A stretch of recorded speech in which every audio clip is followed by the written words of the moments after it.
Bonjour, petite vidéo un petit peu, bon, à mes yeux intéressante, mais un peu difficile parce que j'ai eu une idée à partir d'un livre que j'ai lu il y a 4 ou 5 ans. Quelque chose a fait un déclic.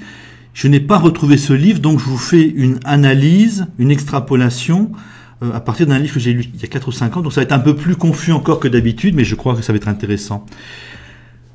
Qu'est-ce que l'on a? On a une gauche européiste qui est hystérique face à la parole. La gauche, depuis, je crois, à peu près 1988, hurle si on dit des choses qui la dérangent, ou 88 ou 85, et c'est continuel. Et sous le quinquennat Hollande, donc Hollande et sa clique ont menacé, abîmé la liberté d'expression. Pourquoi? À partir du moment où ça ne sert à rien, à partir du moment où ça les rend monstrueux, ridicules, abrutis, ça en donne une image de brute épaisse, complètement idiote. Pourquoi ont-ils ce comportement-là? J'ai une hypothèse en tout cas, je pense qu'elle est intéressante. Donc c'est là où il me semble que c'est très important, c'est très intéressant, mais malheureusement, n'ayant plus retrouvé ce livre sur lequel je base cette hypothèse, je risque d'être un petit peu grossier. Ça nous vient encore une fois de ce que la gauche toujours pareil, à mes yeux, de ce que la gauche représente les Français de type allemand et peut-être breton. Donc si la gauche est aussi grossière, violente, hystérique face à la parole, c'est parce qu'en gros, elle est élue ici en Aquitaine, dans le sud-ouest de la France, elle a beaucoup d'électeurs ici, donc, et pas mal dans le sud-est, ainsi qu'en Bretagne. Je crois que les Bretons ont... que les Bretons ont la même vision du monde, je ne suis pas sûr, ont la même vision du monde par rapport à la parole, par rapport à la parole libre. Qu'est-ce qui se passe? D'où ça vient? Quel est le moteur de ce comportement de surveiller la liberté d'expression, d'être hystérique quand quelqu'un dit quelque chose qui vous dérange? Vous remarquez que la droite de mouton qu'on a, LR, et beaucoup ne hurlent pas quand on la critique. Ce n'est pas dû à la droite, c'est dû à la mentalité. C'est des mentalités profondes. Donc, la gauche aujourd'hui, ce sont les Français de type allemand, bien sûr. En gros, beaucoup de Français de type allemand votent pour la gauche actuelle, ainsi que beaucoup de Bretons. C'est ça qui donne la vision du monde dominante du Parti socialiste et de la gauche. Et dans ce domaine-là, je dirais que en Allemagne, alors je ne sais pas quelle est l'expression juste, le langage est performatif. Donc si jamais vous êtes un linguiste, ou un intellectuel, ça doit vous dire quelque chose. La parole est performative. Ça veut dire ceci. Ça veut dire que chez les Français de type allemand et peut-être chez les Français de type breton, donc maintenant je vais simplement dire chez les Français de type allemand et ça voudra dire aussi peut-être chez les Français de type breton. Donc chez les Français de type allemand, dire c'est faire. Quand vous dites quelque chose, cela signifie que vous allez le faire. Si vous dites « je n'aime pas les musulmans », ça veut dire que demain, dans 6 mois, vous allez assassiner 2 ou 3 maghrébins, en fait. C'est ça que ça veut dire. C'est systématique, c'est lié. Dans le bassin parisien, j'ai remarqué que les gens pouvaient hurler, râler contre l'islam, contre les arabes. Ça ne veut absolument pas dire que demain, ils vont aller assassiner quelques musulmans ou quelques maghrébins ou quelques arabes.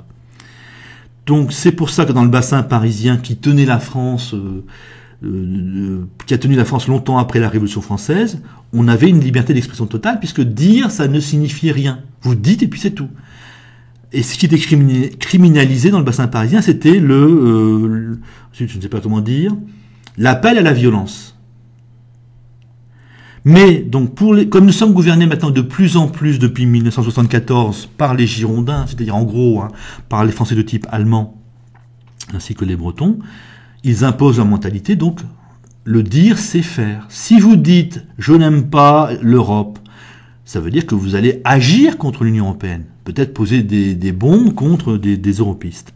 Donc, à partir du moment où dire c'est faire, et qu'en plus, ou que surtout, les gens du bassin parisien se contentent de dire, les Français de type allemand, quand ils entendent quelque chose, je n'aime pas l'islam, eh bien ils complètent d'eux-mêmes, donc je vais aller massacrer des maghrébins d'ici 6 mois. C'est ce que eux feraient s'ils le disaient. D'où une interdiction du dire. C'est logique. Si vous êtes un Français de type allemand, vous trouvez ça logique. Hein, si vous êtes un français de type du bassin parisien, donc un français de type latin, ça vous paraît aberrant, mais c'est la mentalité des français de type allemand. Dire, c'est faire, voilà, c'est tout simplement ça. Donc on en arrive donc à criminaliser la parole, puisque parler, c'est faire. Si vous dites « je n'aime pas l'islam », ça veut dire, ça sous-entend, ça ne sous-entend même pas, ça veut dire que d'ici 6 mois, vous allez probablement assassiner, vous allez assassiner des Français d'origine maghrébine. Donc on n'a pas le droit de dire, c'est normal. C'est normal, hein. Pour les Français de type allemand, c'est normal. Donc la criminalisation du dire avec le Parti socialiste, les hurlements face à des paroles, ça nous vient de là, puisque la parole a une importance énorme. Encore plus grande que dans le bassin parisien. Dans le bassin parisien, je crois que la parole sert à prendre conscience, et c'est après qu'on agit, quand on a fait le constat, comme a dit un jour Zemmour, chez les Français de type allemand, donc la parole, c'est l'action. Donc dès que vous dites quelque chose, vous allez le faire. Voilà pourquoi la gauche ne supporte pas la liberté d'expression. Voilà probablement pourquoi donc Hollande et sa clique ont abîmé la liberté d'expression sous leur quinquennat. Voilà pourquoi les gens de gauche sont hystériques dès que vous êtes dit des choses autour des Juifs, autour des Maghrébins, autour de l'islam. Alors si on réfléchit, quand je réfléchis un petit peu, à partir du moment où dire c'est faire, imaginez qu'on en arrive au prochain quinquennat de gauche, vous dites je n'aime pas l'islam, vous dites je n'aime pas les Juifs, ça vous fait faire 1 an de prison ferme. Parce que, bien évidemment, vous allez tuer des Juifs ou tuer des musulmans si vous dites cela. Vous sortez de prison, vous ne dites plus rien, la gauche pourra toujours vous accuser de penser que vous détestez l'islam, de penser que vous détestez les Juifs. C'est-à-dire qu'avec cette mentalité-là, on en arrive à criminaliser la pensée.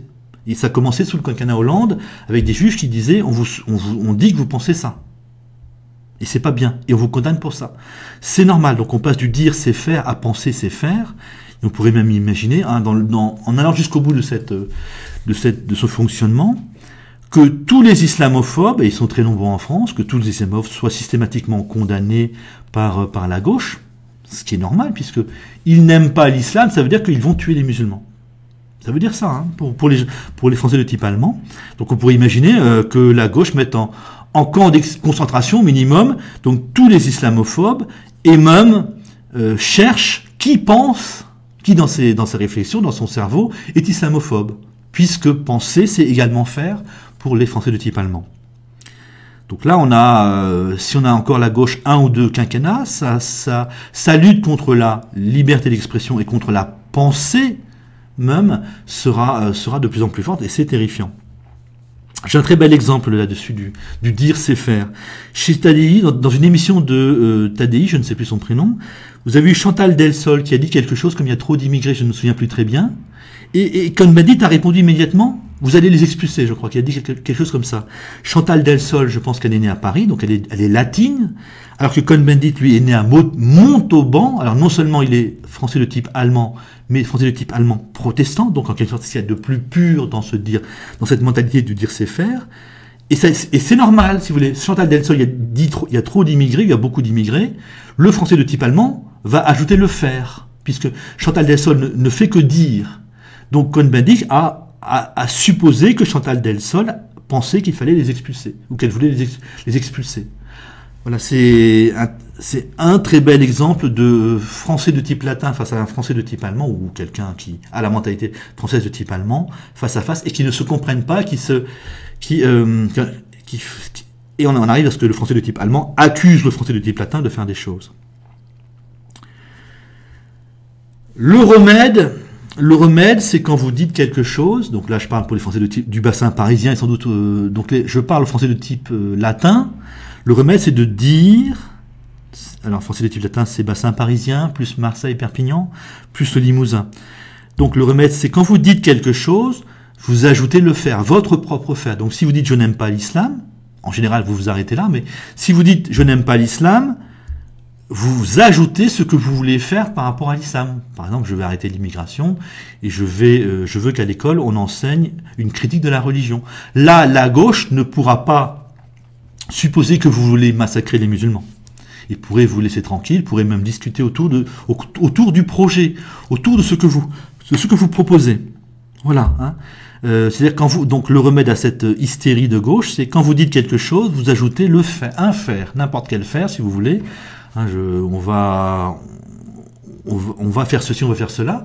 Ça constitue une base de discussion intéressante pour la gauche et une incapacité pour la gauche de vous accuser d'aller au pire. Hein, si vous dites donc je n'aime pas l'islam, et c'est tout, la gauche va penser, on va massacrer les musulmans, je vais massacrer des musulmans. Si vous dites je n'aime pas l'islam, il faut arrêter l'immigration et à l'école faire une politique de apprendre aux enfants à critiquer la religion, bon bah la gauche va entendre ça aussi et ne pourra plus vous accuser d'être un futur tueur, d'être un tueur potentiel de musulmans. Et ça pourrait entraîner peut-être des discussions intéressantes, en tout cas je pense qu'elles se calmeraient. Vous avez bien compris le phénomène, hein. Dire c'est faire, à partir du moment où vous dites quelque chose, ça veut dire que vous allez le faire, donc ça mène mécaniquement à la criminalisation de la pensée. Puis à la criminalisation de la parole, puis à la criminalisation de la pensée, puis littéralement on va vous mettre en prison parce qu'on suppose que vous pensez que vous détestez l'islam. Et ce n'est pas pour rien que les Allemands ont voté pour Adolf Hitler. Alors je voulais faire une remarque, je n'y ai pas beaucoup réfléchi, mais ça arrive souvent, c'est encore une division entre français de type latin et français de type allemand, on ne se comprend pas. C'est un petit peu lié à ce que je dis, mais pas parfaitement, et je n'ai pas de solution. Je prends le cas d'Alain Soral, c'est toujours pareil, la parole qui est équivalent au fait, qui amène à vous rejeter. Hein, vous avez Alain Soral qui dit des choses intéressantes et qui en même temps dit tout est de la faute des juifs, des élites juives, je crois. Hein. Tout est de la faute des élites juives qui sont toutes puissantes et qui ont un projet géant et monstrueux, je crois. Donc j'entends des Français de type latin dire je ne partage pas ce que dit Soral autour des juifs, mais par ailleurs il dit des choses intéressantes. Alors nous les Français de type allemand, on se dit, Soral dit n'importe quoi autour des juifs, ce qui fait que tout ce qu'il dit est susceptible d'être de la stupidité, puisque sur ce domaine-là, il est complètement idiot, ça veut dire qu'il est complètement idiot, qu'il est capable de s'aveugler quand il réfléchit, donc quand il parle d'autre chose, c'est pareil, il est très probablement incapable de réfléchir sérieusement. Et nous ajoutons aussi, tous les gens qui côtoient Soral sont contaminés par Soral. Hein. Là, on a souvent des débats là-dessus. J'entends souvent des gens de type latin dire « Je ne comprends pas, moi, pourquoi s'en prendre aux copains de Soral, aux gens qui font des conférences avec Soral ?» Mais pour nous, c'est normal. Si vous faites une conférence avec Soral, avec lui et pas contre lui, si vous en faites plusieurs, c'est que vous estimez que Soral est un type fréquentable. Donc si vous estimez que Soral est un type fréquentable, ça veut dire que à la fois, vous acceptez qu'ils disent que les juifs riches ou les juifs puissants sont responsables de tous les problèmes et ont un projet pour l'humanité, et donc vous acceptez aussi de côtoyer un type qui réfléchit très très mal, puisque si vous considérez que ça c'est n'importe quoi, donc vous pensez que Soral dit souvent peut souvent dire n'importe quoi. Et ça vous contamine. Oui, pour nous, Français de type allemand, c'est normal. Et j'entends donc des Français de type latin dire, bah non, moi je prends ce qui m'intéresse chez Soral. Les gens qui côtoient Soral, bah il faut les juger sur ce qu'ils disent, je crois, hein, n'ont rien à voir avec la pensée de Soral, n'ont rien à voir avec l'accusation des élites juives. Pour nous, c'est très bizarre. Là, la gauche est sincère. Elle croit sincèrement que ceux qui côtoient Soral sont un petit peu corrompus, un petit peu pourris par le fait de côtoyer Soral. Je n'ai pas de réponse à cela, comment éviter cela, mais je voulais vous faire la remarque parce que c'est deux façons de réfléchir différentes, et ça, j'entends souvent des Français se disputer autour de ça, avoir une controverse autour de cela. Ça vient de ça. Bon, je pense avoir terminé.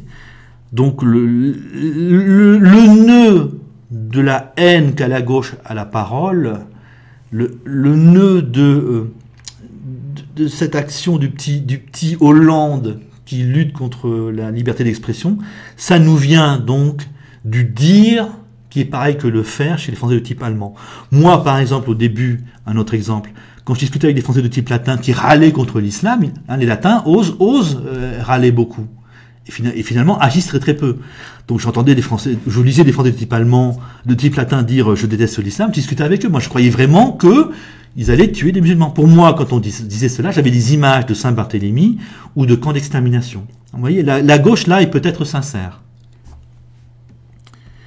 Salut, j'espère avoir été clair. Salut.